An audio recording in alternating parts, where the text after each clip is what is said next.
Whole life मतलब जब तक जिंदा है तब तक मिलती रहेगी। पर कुछ ना ऐसी सिचुएशंस भी होती हैं, बंदा कहता है यार सारी जिंदगी के लिए नहीं चाहिए।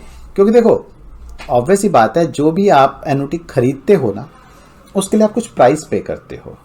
जब आप, और प्राइस कितना होता है, जितनी आपको पेमेंट्स मिलनी है उन सब की एक्सपेक्टेड प्रेजेंट वैल्यू। जब हमने उसमें पढ़ा था लेवल एन्युटी, जब हमारा शुरू वाला जो बेसिक कंटेंट था सिटी 1 से रिलेटेड जो कंटेंट था, यानी सर्टेन वाला जो कंटेंट था, उसके अंदर हमने देखा था कि प्रेजेंट वैल्यू ऑफ एन्युटी जो होती है, अगर मान लो मुझे 10,000 रुपये 10 साल तक चाहिए तो मैं आज उसके लिए उसकी प्रेजेंट वैल्यू पे करूंगा। सेम यहां पर भी होता है, बट उसमें साथ में जिंदा रहने की प्रोबेबिलिटी एसोसिएट हो जाती है। अगर हम कह रहे हैं कि मैं एक एन्युटी खरीदने वाला हूं, तो मुझे उसके लिए कितना प्राइस पे करना पड़ेगा, जितना भी मुझे उसमें मिलने वाला है उन सब की प्रेजेंट वैल्यू, नहीं एक्सपेक्टेड प्रेजेंट वैल्यू। तो ऑब्वियस ही बात है कि वो ये तो मानेंगे नहीं कि अगर 60 साल का बंदा है तो 75 तक मर ही जाएगा। ठीक है, वो तो मान के चलेंगे कि जब तक लोग जिंदा रहते हैं, जितने भी परसेंटेज जिंदा रहते हैं, वहां तक ये भी एक एवरेज लाइफ टाइम इसका भी होगा। यानी कि वो हर एज पे जो भी पॉसिबल एज है सबकी प्रोबेबिलिटी साथ में लेके चलेंगे, क्योंकि वो बाद के कैश फ्लो 75 के बाद के 15 साल के बाद के कैश फ्लोज को भी कंसिडर कर रहे हैं। इसीलिए उससे जो प्रेजेंट वैल्यू निकल के आएगी वो ऑब्वियस बात है थोड़ी ज्यादा निकल के आएगी। ठीक है ना, क्योंकि नंबर ऑफ कैश फ्लोज बढ़ गए हैं, उसकी वजह से जो प्रोबेबिलिटी हर एक से, चाहे प्रोबेबिलिटी जो मल्टीप्लाई हो रही है वो उसको छोटा तो बना रही है, बट नंबर ऑफ टर्म्स तो ज्यादा होगी ना। 15, अगर मैं सिर्फ 15 की बात करूं और 15 के बाद चाहे कुछ भी ऐड हो रहा हो, हर सिचुएशन में जो प्रेजेंट वैल्यू आएगी ज्यादा आएगी। यानी कि आपको उसके लिए प्राइस ज्यादा पे करना पड़ेगा। ठीक है, अगर आप हजार रुपया 15 साल तक चाहोगे, तो अगर आप एक्स अमाउंट पे कर रहे हो, तो अगर आप हजार रुपया होल लाइफ के लिए चाहते हो, चाहे आप मर 15 साल से पहले जाओ, आप नहीं, मतलब जो भी इन्वेस्टर है जिसने भी पॉलिसी ली है, चाहे वो मर 15 साल से पहले क्यों ना जाए, बट हम उसका जो प्राइस पे करेंगे वो 15 साल वाली एन्युटी के प्राइस से ज्यादा पे हो रहा होगा। ठीक है, क्योंकि उसमें बाद के कैश फ्लोज भी इंक्लूड हो रहे हैं, क्योंकि किसी को नहीं पता कि वो 15 साल से पहले मरने वाला है या 15 साल के बियॉन्ड जाके। हो सकता है कि जैसे इंश्योरेंस कंपनी को ना, इसमें यह भी बड़ा रिस्क होता है। इंश्योरेंस के केस में, यानी लाइफ एश्योरेंस के केस में, इंश्योरेंस कंपनी को रिस्क क्या होता है, जल्दी मर ना जाए। एन्युटी के केस में इंश्योरेंस कंपनी को जो रिस्क होता है वो ये होता है कि ज्यादा जी ना जाए।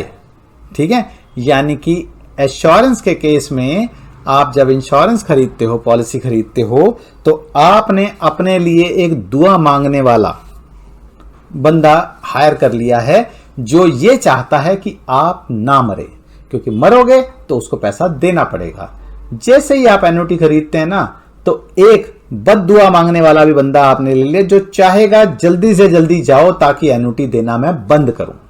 ठीक है ना, तो मतलब उस सेंस में मत लेना कि बद्दुआ और दुआ वाला केस, मतलब इन जनरल में बात कर रहा हूं कि एश्योरेंस के केस में इंश्योरेंस कंपनी क्या चाहती है, जल्दी मरे, सॉरी जितना देर तक जी सकता है जिए। जबकि एन्युटी के केस में वो चाहते हैं, उनकी प्रॉब्लम लॉन्गेविटी की है। अर्ली डेथ की प्रॉब्लम एश्योरेंस के केस में है, लॉन्गेविटी का जो रिस्क है वो एन्युटी के केस में है।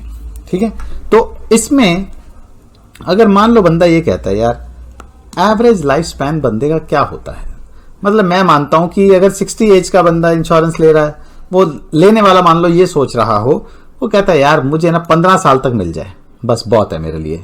ठीक है, अब 15 साल के लिए जितना पैसा पे करना होगा मैं उतना देने को तैयार हूं।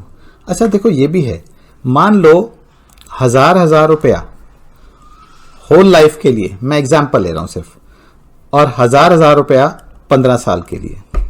ठीक है, होल लाइफ चलो मैं मान लेता हूं कि 20 साल की थी इसकी, मतलब 20 साल में मर जाएगा, तो इसके लिए इसने, और इंटरेस्ट रेट को मैं अभी इग्नोर कर रहा हूं, तो 20 साल के लिए हजार रुपया लेना हो तो 20,000 रुपया देना पड़ेगा।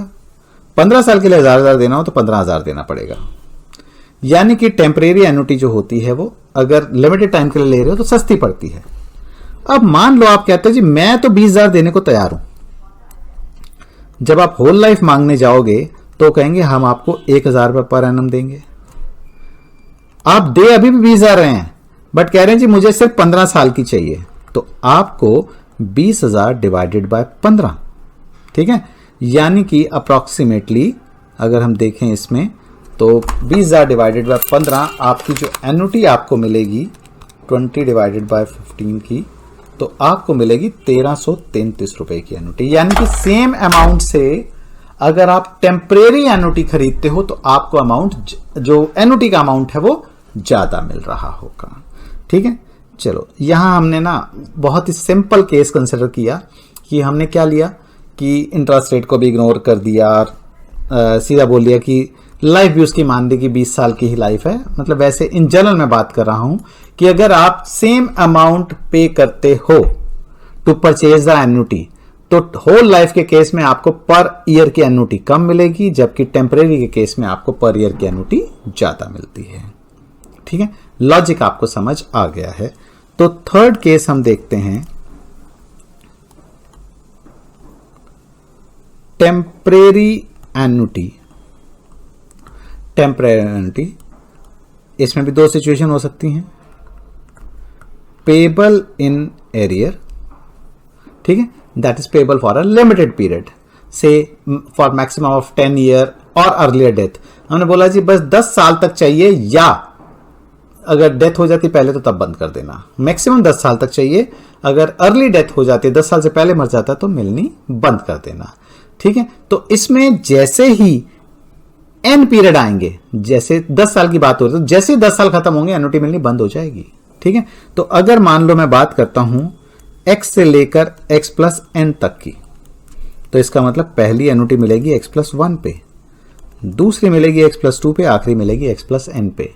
तो प्रेजेंट वैल्यू की अगर मैं बात करूं तो प्रेजेंट वैल्यू सपोज मैं x से डिनोट करता हूं, तो ये क्या होगी, ये होगी जी a के x, अगर के एक्स एन से कम है तो, क्योंकि अगर कर्टेड लाइफ एन कब हो सकती है, जब x प्लस एन के बियॉन्ड जाके मरेगा, तो मतलब n से n प्लस 1 के बीच मरेगा।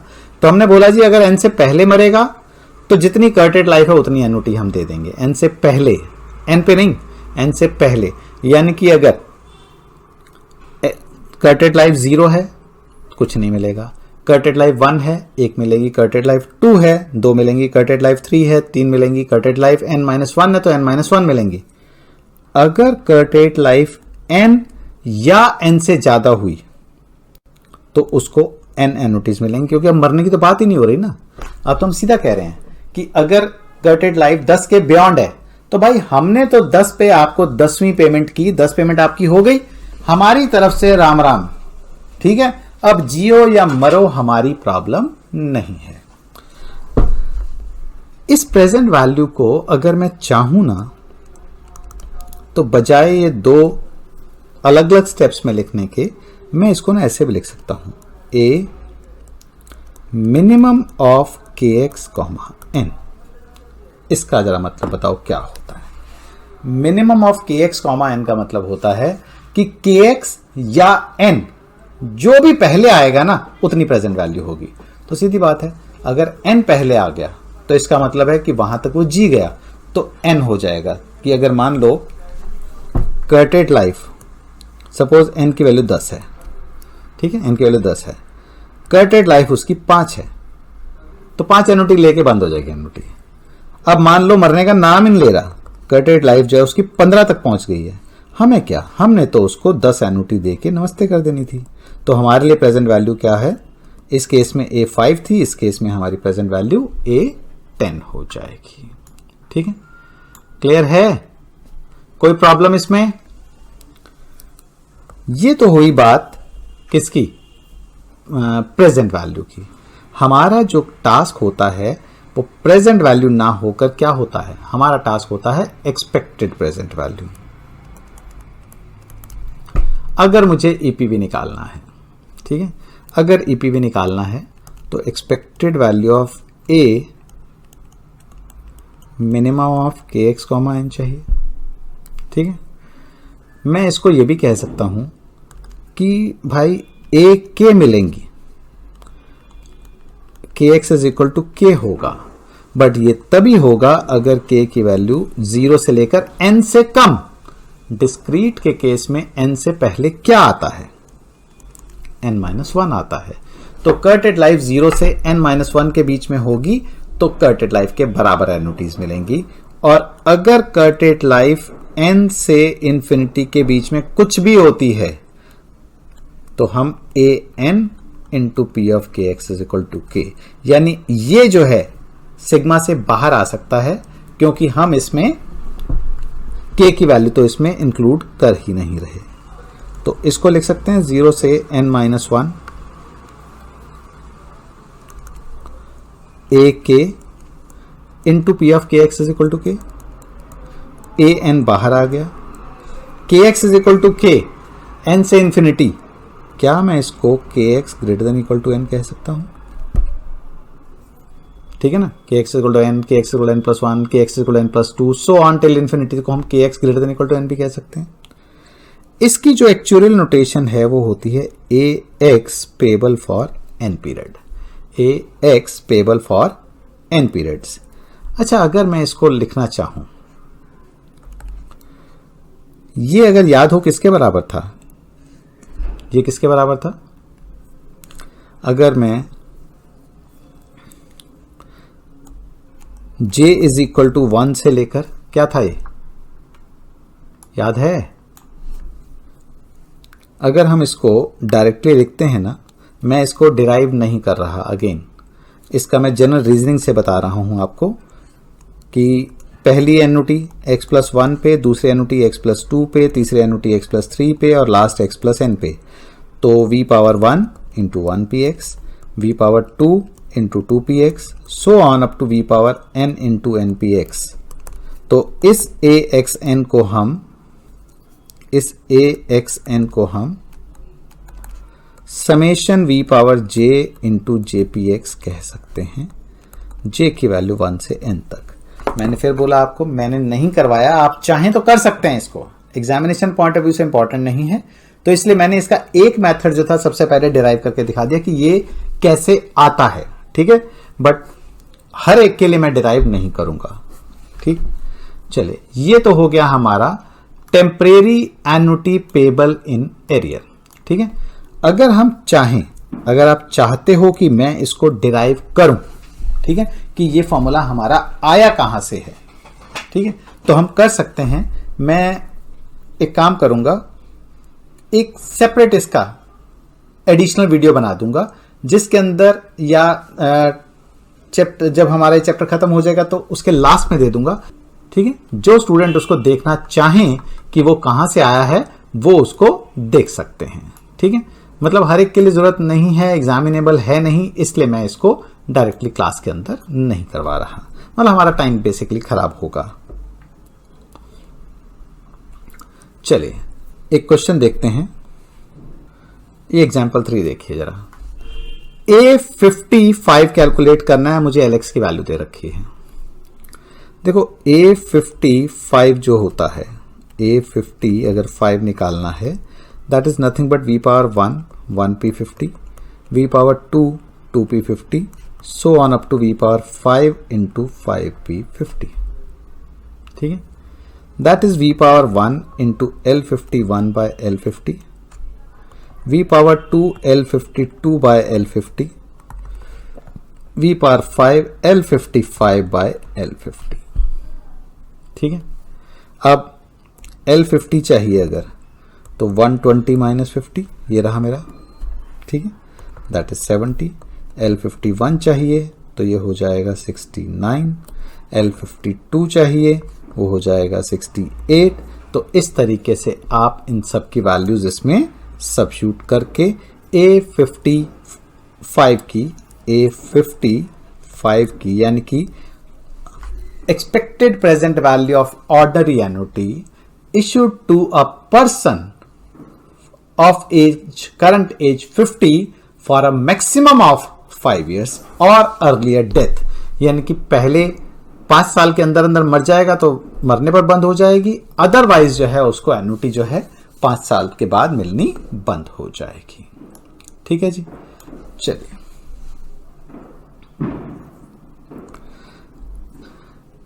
ये हमारी सिचुएशन क्या हुई? ये सिचुएशन हुई हमारी ordinary annuity, temporary annuity but payable at the end of each period. अब केस 4 की बात करते हैं। Case 4 is temporary annuity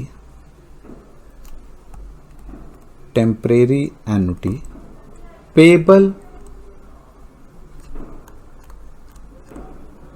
annually in advance। Temporary annuity payable annually in advance। पहली x पे मिल गई, अगली x+1 पे मिल गई, अगली x+2 पे मिल गई, x+n पे कुछ नहीं मिलेगा, आखिरी एन्युटी x+n-1 पे मिलेगी। इसकी अगर मैं प्रेजेंट वैल्यू देखूं तो वो होगी ए ड्यू kx+1, ए ड्यू kx+1 अगर कर्टेड लाइफ n से कम है तो, और या फिर ए ड्यू n। अब आप ये मत सोचना कि ए ड्यू n में लास्ट पेमेंट n पे हो रही होगी, ए ड्यू n में लास्ट पेमेंट n-1 पे होती है। तो ए ड्यू n अगर वो n या n के बियॉन्ड जाके मरता है, n या उसके बाद कभी मरे तो हमने तो ए ड्यू n पे एन्युटी मिलनी बंद कर ही देनी है इसको अगर हम सिंगल में लिखना चाहें, ठीक है, सिंगल में लिखना चाहें तो A due minimum of kx+1 comma n हो जाएगा। ठीक है, सो नंबर ऑफ पेमेंट्स या तो kx+1 होगी अगर n से पहले मर गया, या मैक्सिमम कहां तक जा सकती हैं? मैक्सिमम जा सकती हैं कहां तक? n तक जा सकती हैं। ठीक है, सो इसकी अगर मैं एक्सपेक्टेड प्रेजेंट वैल्यू लिखता हूं, expected present value of A due minimum of kx+1 comma n, तो उसकी एक्चुअल नोटेशन होती है ए ड्यू xn। ठीक है, और इसको अगर मैं उससे देखूं जनरल रीजनिंग के फॉर्मूले से, तो ए ड्यू xn जो होगा वो क्या होगा? वो होगा 1 + v⁻1 1px, v⁻2 into 2px, v⁻n-1 into n-1px। यानी पहली 1 तो हो गई, अगली एक साल पीछे आई, x+1 से x पे आई तो v⁻1 हो गया, प्रोवाइडेड कि वो x पे तो तभी मिलेगी ना, x+1 पे तो तभी मिलेगी ना अगर x से लेकर x+1 तक जिंदा है, तो x+2 पे तभी मिलेगी अगर x+2 पे जिंदा है। तो इसको अगर मैं चाहूं तो मैं v⁻j इंटू jpx, j की वैल्यू 0 से लेकर n-1 तक लिख सकता हूं। ठीक है, अब अगर मैं इन चीजों को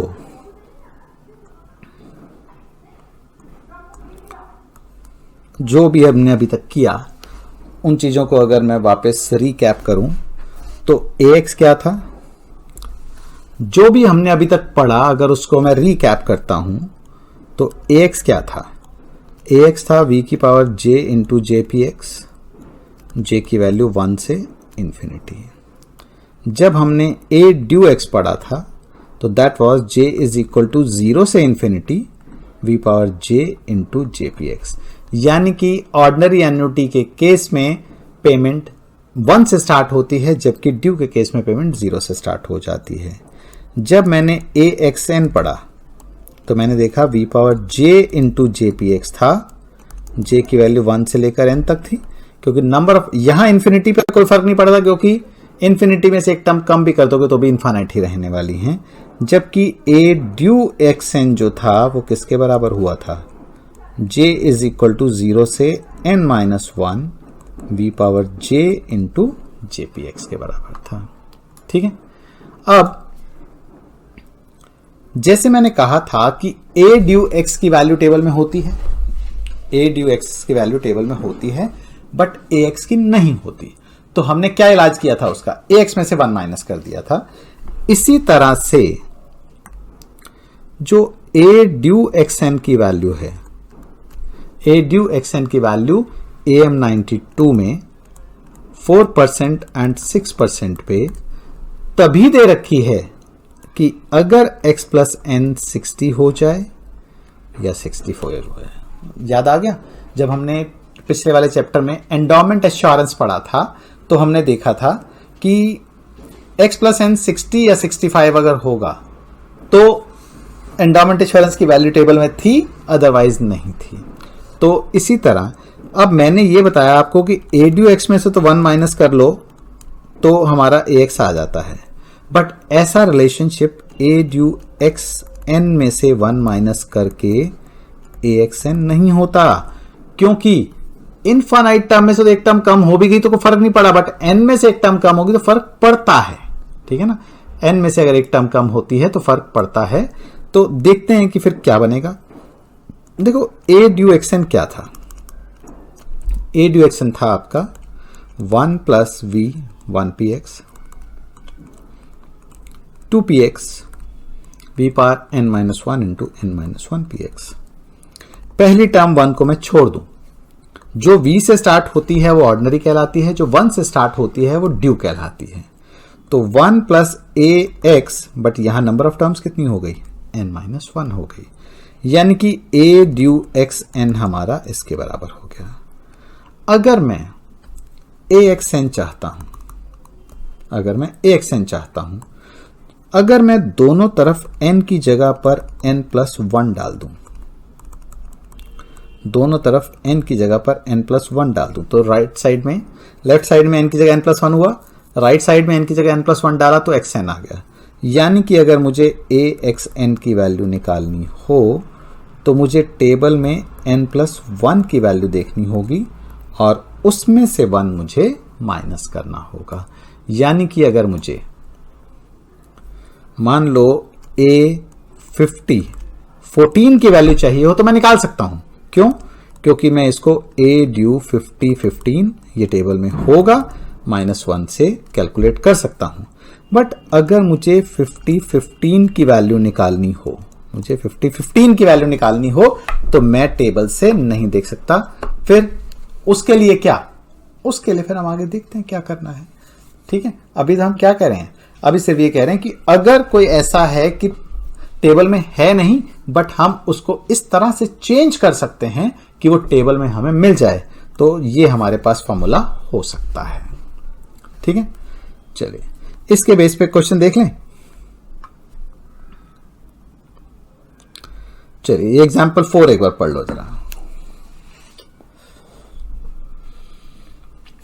A 30-year-old purchases an endowment assurance with a term of 35 year।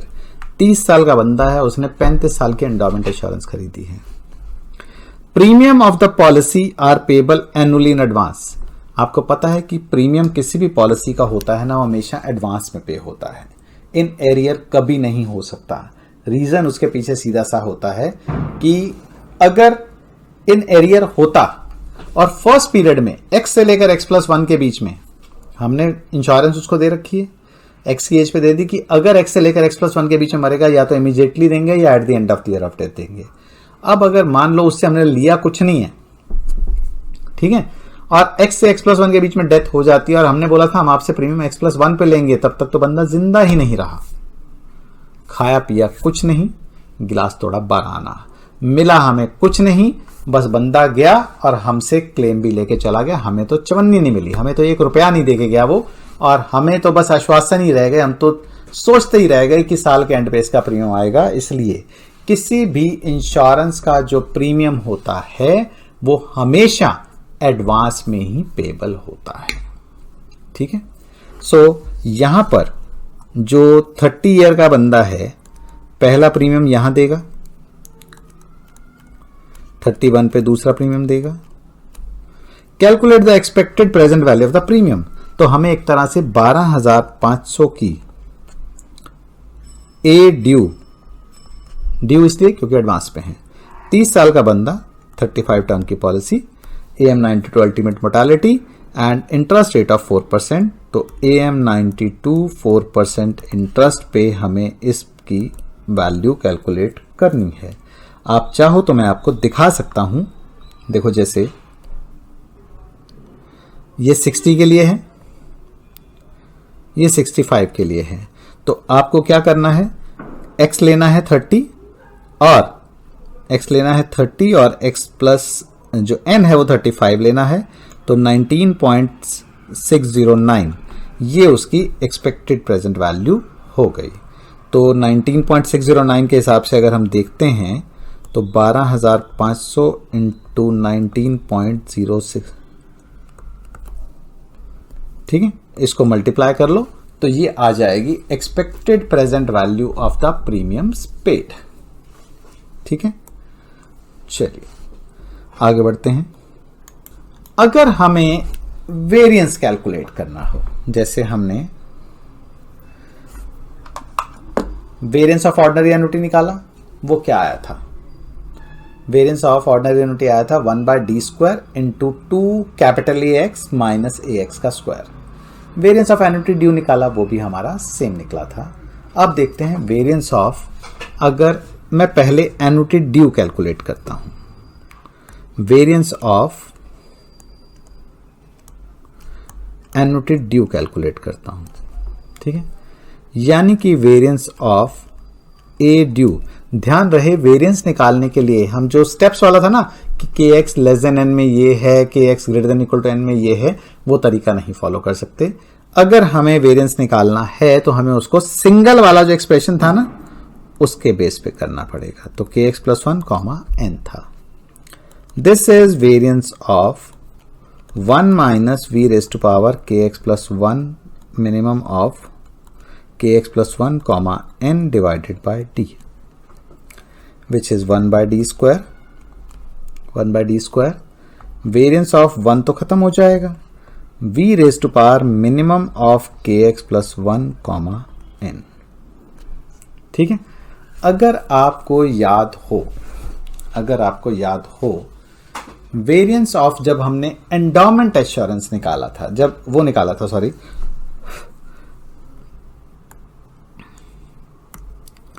Endowment assurance के केस में जो प्रेजेंट वैल्यू थी वो थी v raise to power kx plus 1। अगर मर गया तो, नहीं तो v पावर n, अगर n या उसके बाद मरा, इसको हम v raise to power minimum of kx plus 1 n भी लिख सकते थे। ठीक है, और हमने लिखा था। तो ये हमारा जो है क्या बन जाएगा, ये बन जाएगा 1/d²। This is nothing but variance of endowment assurance. Variance of endowment assurance क्या होता है? 2axn माइनस में axn का होल स्क्वायर। ठीक है, तो ये हमारा केस हो गया किसका? ये केस हो गया हमारा वेरिएंस ऑफ एन्युटी ड्यू का। ठीक है, चलिए अगर वेरिएंस ऑफ ऑर्डिनरी एन्युटी निकालना होता, थोड़ा सा ये अलग है। अगर मुझे वेरिएंस ऑफ ऑर्डिनरी एन्युटी चाहिए होता, ठीक है, देखो वेरिएंस ऑफ ए क्या था? मिनिमम ऑफ kx n था। ठीक है, मैं इसको variance of A due minimum of kx plus 1 n plus 1 not n -1 लिख सकता हूं। अब आपको लग रहा होगा पता नहीं क्या क्या लिखे जा रहे हैं। ठीक है, कि minimum of kx n, kx में मैंने एक टर्म बढ़ाई, ठीक है, n में मैंने एक टर्म बढ़ा दी और 1 माइनस कर दिया। भाई यहां मैं एक टर्म बढ़ा रहा हूं और उधर -1 कर रहा हूं। ठीक है, क्या मतलब बनता है इसका? देखो ऐसा है, अगर हम समझें इसको, आपको ये तो पता है am जो होता है, am is nothing but a due m plus 1 -1 होता है। ये तो मानते हो। am का मतलब v plus v² up to v power m। a due m plus 1 का मतलब 1 से लेकर m तक, उसमें से 1 इधर प्लस हो रहा था तो इसलिए 1 हमने उसमें से माइनस कर दिया।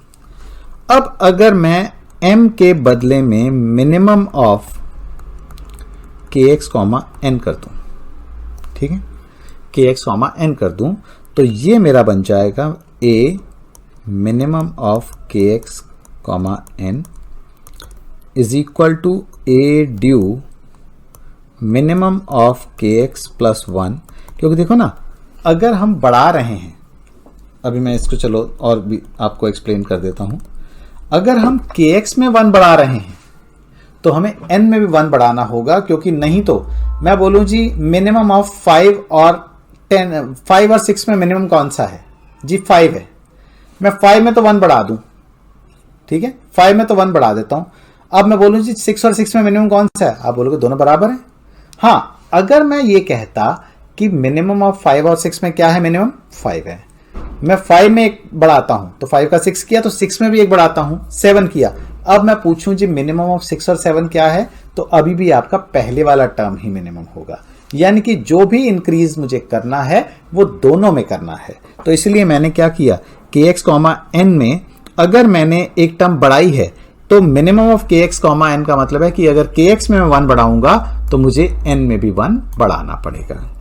अब इस रिलेशनशिप को यूज करते हुए मेरा ये बन गया।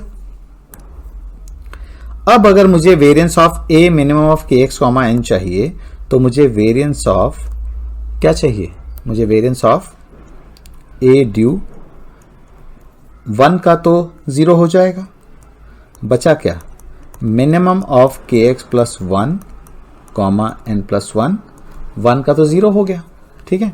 और ये क्या बन गया, ये तो अभी अभी मैंने प्रूव किया है कि अगर के एक्स प्लस 1 कॉमा एन था तो वो ए एक्स एन के बराबर था, तो अगर के एक्स प्लस 1 कॉमा एन की जगह एन प्लस 1 है तो वो क्या होगा, ये होगा 2ax, x तो x है, बस n की जगह क्या आ गया है n plus 1 minus ax n plus 1 का स्क्वायर। कोई तकलीफ इसमें, मैं उसको दोबारा से आपको रिकॉल करता हूं। मैंने कहा यहां पर क्या है, यहां पर kx की जगह kx प्लस 1 तो kx प्लस 1 ही है, बस n की जगह n प्लस 1 हो गया है। इसलिए इस फॉर्मूले के अंदर जो ये हमने किया था कि x प्लस 1 कॉमा n का अगर रिजल्ट 2axn और यहाँ xn आया था, तो बस फर्क क्या है इसमें और उसमें, सिर्फ फर्क ये है कि यहां पर n की जगह n प्लस 1 आ गया, तो जहां पर भी फॉर्मूले में n था उसकी जगह मैं क्या लिख दूंगा, n की जगह में n प्लस 1 ले लूंगा, ठीक है। तो इस तरीके से हमारा वेरिएंस ऑफ जो ऑर्डिनरी एन्युटी है वो भी कैलकुलेट हो सकता है। यानी कि अगर मान लो x की वैल्यू कुछ भी है, सपोज x की वैल्यू 50 है, ठीक है, 14 साल की पॉलिसी है, 1/d² करोगे तो क्या करोगे, 2a 50 15 माइनस a 50 15 का होल स्क्वायर कर लोगे, ठीक है। कोई प्रॉब्लम इसके अंदर, यस, कोई इशू इसमें नहीं, ठीक है। चलिए, तो ये हमारी जो फर्स्ट क्लास है, देखो वैसे तो हो गई कंप्लीट, ठीक है, ये हमारी फर्स्ट क्लास वैसे तो हो गई कंप्लीट।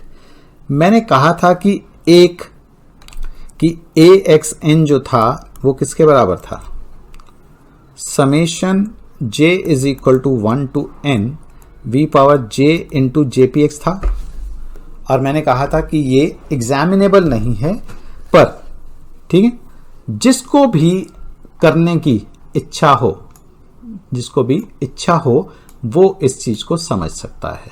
तो देखो हमारे पास ना 2 ऑप्शन हैं, या तो ये होगा कि पूरा चैप्टर खत्म हो और बाद में एक सेपरेट वीडियो बना दें, बट इट इज बेटर कि हम अभी समझ लेते हैं इसको। एग्जामिनेबल नहीं है, समझ चीजें आ जाएंगी, अच्छा रहेगा। प्रैक्टिस करने की इस चीज को आपको जरूरत नहीं है, मतलब डेरिवेशन कैसे किया उसको आपको याद करने की जरूरत नहीं है, और ना ही इस डेरिवेशन को प्रैक्टिस करके देखने की जरूरत है। हम सिंपली बस ये है कि इसको एज एक रिजल्ट यूज करने वाले हैं, ठीक है। तो हम ये देखते हैं कि ये हमारा आया कैसे। देखो अगर आपको याद हो तो हमारा AXN क्या था, AXN मैंने कहा था K इज इक्वल टू 0 से लेकर n-1, ठीक है। मैं इसमें स्पेशली लिख रहा हूं एग्जामिनेबल नहीं है, ठीक है। 0 से लेकर n-1 AK into P of KX is equal to K, plus A N into P of K X greater than equal to N, ये था। अब देखो, अगर मैं इसको देखूं, मैं पहले क्या करता हूं, पहले मैंने k को 0 लिया, k को 0 ले तो a 0 तो मेरा 0 हो गया, छोड़ दो उसको। फिर k को मैंने 1 लिया तो मेरा क्या बन गया, ये बना v इंटू क्या हुआ, p of K X is equal to 1। Next term क्या आई, a2 का मतलब v प्लस वी स्क्वायर, वैसे ही चल रहा हूं जैसे मैं पहले चला था, into P of K X is equal to 2, plus में v plus V square plus V cube into P of K X is equal to 3, ठीक है, plus so on v plus V square plus so on up to V N minus 1 into P of K X is equal to N minus 1, ठीक है। Plus में ये क्या है, ये क्या है, ये है v plus V square plus so on up to V N, और K X greater than equal to N क्या होता है, वो एन पी एक्स के बराबर होता है। बताइए कोई प्रॉब्लम है इसमें, यहां तक कोई डाउट नहीं। अब क्या करते हैं, v वाली टर्म्स इकट्ठी कर लेते हैं, तो बचा v, क्या साथ में आया, के एक्स इज इक्वल टू 1, के X is equal to 2, K X is equal to 3 plus so on, और एंड वाला क्या आया, v वाली टर्म के साथ npx, यानी कि K X greater than equal to n आया, npx तो K X greater than equal to n था। प्लस में अब v स्क्वायर वाली टर्म करते हैं, तो v स्क्वायर के साथ तो K X is equal to 2 से शुरू होगा, 2 3 up to n minus 1, plus में p of K X greater than equal to n, तो सब में आ रहा है क्योंकि वी स्क्वायर इसके अंदर भी है, ठीक है। अब अगर हम आगे देखें तो ऐसे ही वी क्यूब हो जाएगा, ठीक है, वी क्यूब लेंगे तो K X is equal to 3 से शुरू होगा, K X is equal to N minus 1 तक आएगा, और आखिरी term K X greater than equal to N होगी, ठीक है। तो पहली टर्म क्या हो गई, पहली टर्म हो गई we 1 2 3 K X greater than equal to N, इसका मतलब या तो 1 पे मरे, या 1 से 2 के बीच में मरे, या 2 से 3 के बीच में, या 3 से 4 के बीच में, या n या उसके बाद मरे, तो इसका मतलब 1 पे तो जिंदा है, तो ये बन जाएगा 1px। अगला बन जाएगा v पावर 2 इंटू 2px, और इसमें जो आखिरी टर्म आई होगी वो क्या आई होगी, आखिरी टर्म आई होगी v पावर n, जब v पावर n वाली टर्म ली होगी हमने, तो उसके साथ तो जस्ट क्या आया होगा, K X greater than equal to n आया होगा, तो ये क्या हो जाएगा, v power n into npx आया होगा, which is j is equal to 1 से लेकर n तक v power j into jpx। So अगर हमें axn की वैल्यू चाहिए हो तो v power j into jpx, j is equal to 1 से n तक। मैंने आपको अभी जब बताया था, पहले क्लास में जो बताया था, मैंने सीधा इसको बोला था डायरेक्टली यूज कर लेंगे हम इसको, और इसका मैंने क्वेश्चन भी करके दिखाया था 5 साल वाला, ठीक है। ये चीज जो हमने डिराइव कर दी है, ये आपके लिए ऑप्शनल है, आप चाहो समझने के लिए अच्छी चीज है, but examination point of view से इंपॉर्टेंट नहीं है, इसलिए इस पे ज्यादा टाइम खराब करने की आपको जरूरत नहीं है, ठीक है। सो हमारा जो एन्युटी का टॉपिक था, इसके अंदर whole life annuity and temporary annuity वाला जो टॉपिक था, ये हमारा आज कंप्लीट हो गया।